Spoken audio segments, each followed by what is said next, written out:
Welcome back to our series on ISO 26262. In previous deep dives, we've explored parts 1, 2, and 3, really laying the essential groundwork for functional safety in road vehicles. We've looked at safety management, defining requirements, and that crucial concept phase.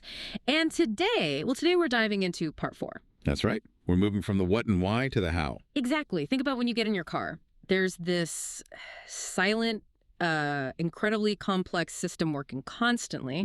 Brakes, airbags, cruise control, all relying on meticulous engineering. And that's really what part 4 is all about, isn't it? Making sure that complexity is safe. It absolutely is. Our mission today is to see how those, high-level safety ideas we discussed in part 3, how they actually get turned into real, tangible system designs. Okay. Designs that engineers can build and, just as importantly, test. It's where the abstract becomes concrete. So let's unpack that. What exactly is part 4? What's its specific job in this whole ISO 26262 picture? Okay, so part 4 is all about product development. Yeah. But specifically at the system level, it's the bridge.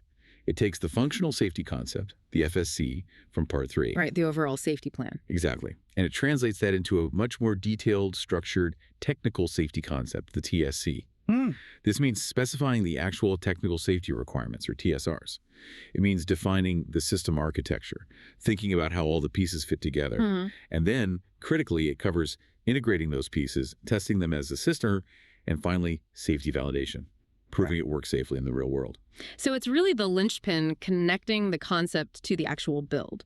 How does it interact with the other parts then? You mentioned parts 5 and 6 for hardware and software. Precisely. It takes those safety goals and functional requirements from part 3.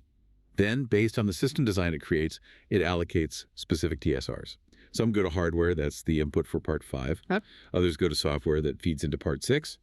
It also relies heavily on part 8 for supporting processes like configuration management, verification methods. Right. The how-to guide stuff? Kind of, yeah. And it uses techniques from part 9 like ASIL, decomposition, or dependent failure analysis to manage risk at the system level. The goal is always a system architecture that's traceable, testable, and meets those vital ASIL levels. Got it.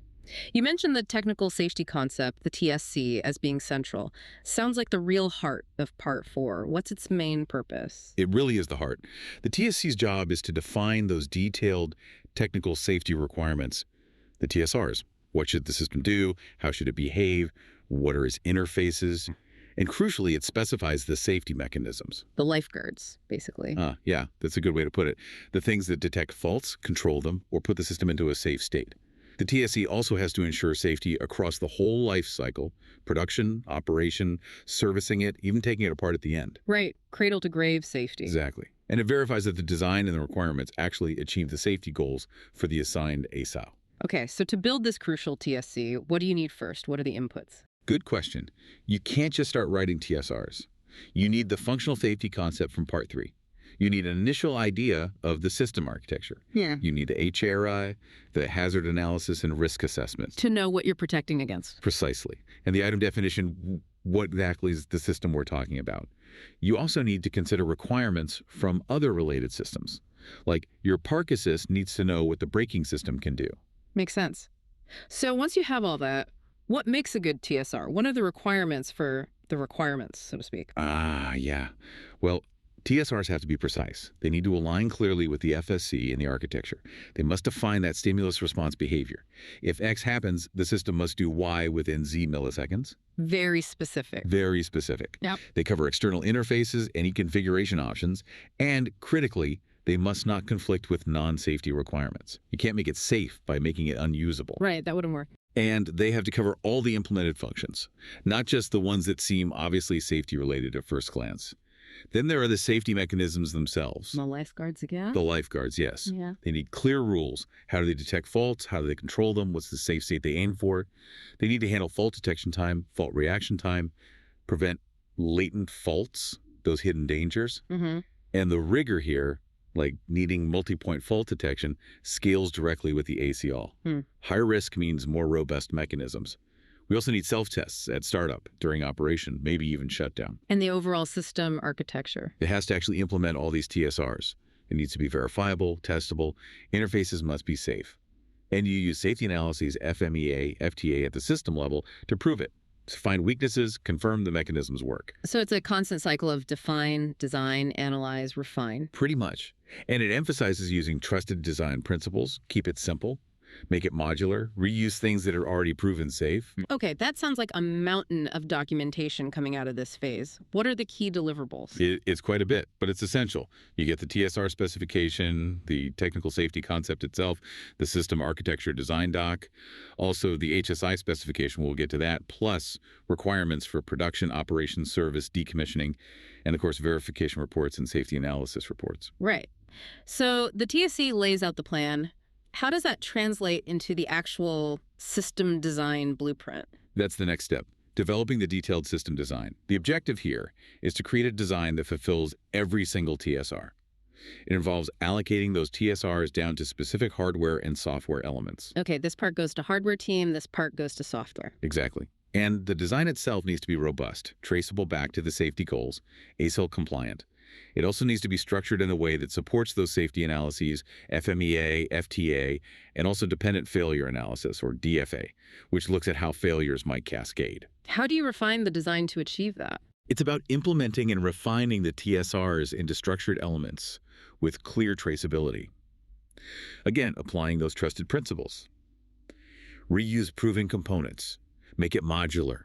Encapsulate functions so failures stay contained. Like firewalls. Sort of, yeah. Safety firewalls. Keep it simple. And actively look for and avoid unintended interactions between features that could cause a safety issue.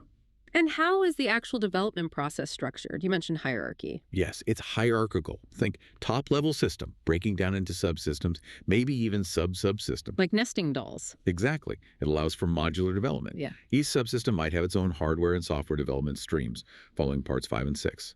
Then it all comes back together in integration and testing.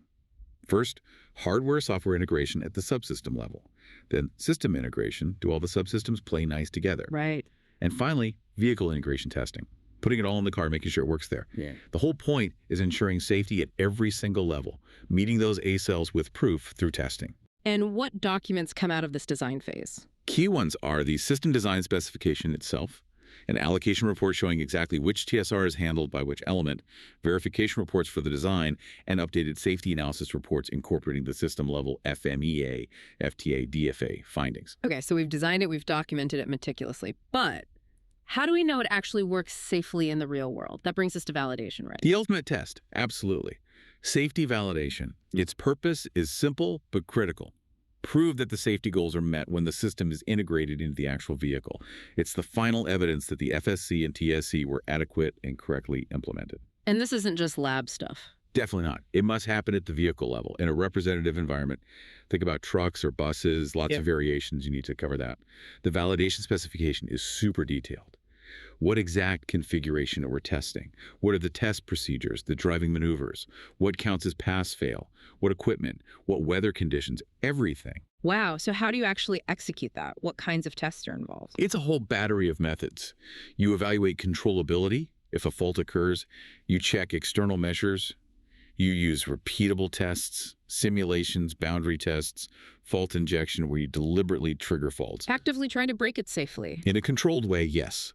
You use analysis techniques like FMEA, FTA, you do long-term tests, endurance driving, fleet testing, and you use real-world scenarios to specific operational situations, maybe even blind testing where the driver doesn't know it's being tested, plus expert reviews. It's comprehensive. And the result? The results are evaluated to provide that proof of functional safety.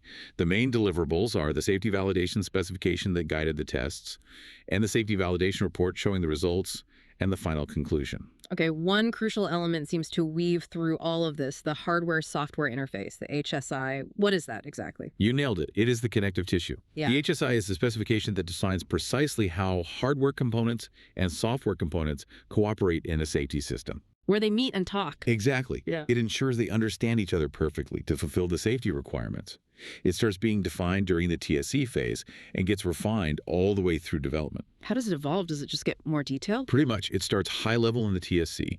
Then, as the hardware design firms up specific chips, specific pins, bus types, the HSI gets more concrete. This then directly informs the software requirements the software needs to know how to talk to that specific hardware pin using that protocol. I see. The software architecture then defines the drivers and interrupt handlers based on the HSI. During HWSW integration, the HSI is the rulebook, and it's verified again at system integration. What kinds of things does the HSI describe? All the interaction points, memory access RAM, flash, bus interfaces, CAN, LIN, SPI, whatever is used, analog to digital converters, digital to analog, multiplexers, specific electrical I/O pins, even watchdog timers. And how they interact. Yes, the characteristics, how interrupts work, ensuring timing consistency between hardware and software actions, data integrity methods like checksums or CRCs, initialization procedures, message formats, network management modes, memory mapping, real-time counters. It's incredibly detailed. Could you give a quick example? The mapping seemed really specific in the sources. Sure. Imagine defining the interface for, say, a wheel speed sensor input. The HSI would map a specific hardware identifier to a software identifier. It would specify the data type, maybe an unsigned 16-bit integer, U16, the exact hardware memory address, say 0 by 8000, Okay. the unit, perhaps pulses per revolution, the interface type, like digital input, maybe a required update rate. The level of detail ensures zero ambiguity between the hardware and software teams. Okay, let's tie this all together with the adaptive cruise control example. How does part 4 play out for an ACC system? Right, the ACC is a perfect example. For its technical safety concept, you'd have TSRs like TSR1, Right. ASR01.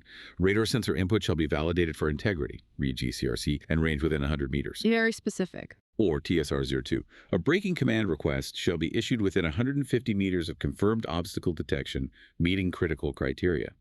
Other TSRs might cover radar failure modes or CAN communication loss. And the system design. You'd architect it with clear blocks: input processing, radar fusion, decision logic, the ACC controller, output, torque braking requests, and communication, CME10. You'd build in modularity, maybe fault containment regions, specify fail-silent behavior for key components. With safety mechanisms like? Plausibility checks for the radar data, TSR01. Watchdog timers to ensure the controller logic doesn't freeze, related to TSR02 execution. Maybe redundant driver alerts if the system degrades, related to TSR03. CAN timeout monitors for TSR04. And then integration and validation for the ACC. Lots of simulation and on-vehicle testing, injecting faults like simulated radar blindness or cutting off CAN signals to verify safe state transitions. Safety validation would involve driving in various real-world conditions, highways, tunnels, maybe fog confirming it detects obstacles correctly, brakes smoothly, and handles faults safely. And the HSI. Crucial for ACC. Defines how the radar sensor data gets digitized and sent over CAN. How the ACC controller sends PWM signals to the throttle or digital commands to the brake controller. How it sends messages for dashboard warnings. The sample review for that ACC example basically concluded, yep, TSRs implemented and verified, found a small CAN timing issue, fixed it, approved. Ready for part 5 and 6, hardware and software. It really is a masterclass in detailed safety engineering. The level of rigor at the system stage is incredible. It truly is. From defining those technical requirements, designing the architecture, integrating, testing, validating, it's immense. And it really makes you think, doesn't it? How do engineers manage this sheer complexity, ensuring safety down to the microsecond while also pushing innovation forward? Especially with things like automated driving. That's the million-dollar question, isn't it? Balancing that meticulous safety process with a drive for new features and capabilities, a huge challenge. Well, this has been a fascinating look into the system level. Thank you for joining us on this deep dive into ISO 26262 Part 4. We will connect with you again for Part 5, where we get into the specifics of hardware development. For more videos and deep dives like this, please do like, share, and subscribe to our channel. Thanks for watching.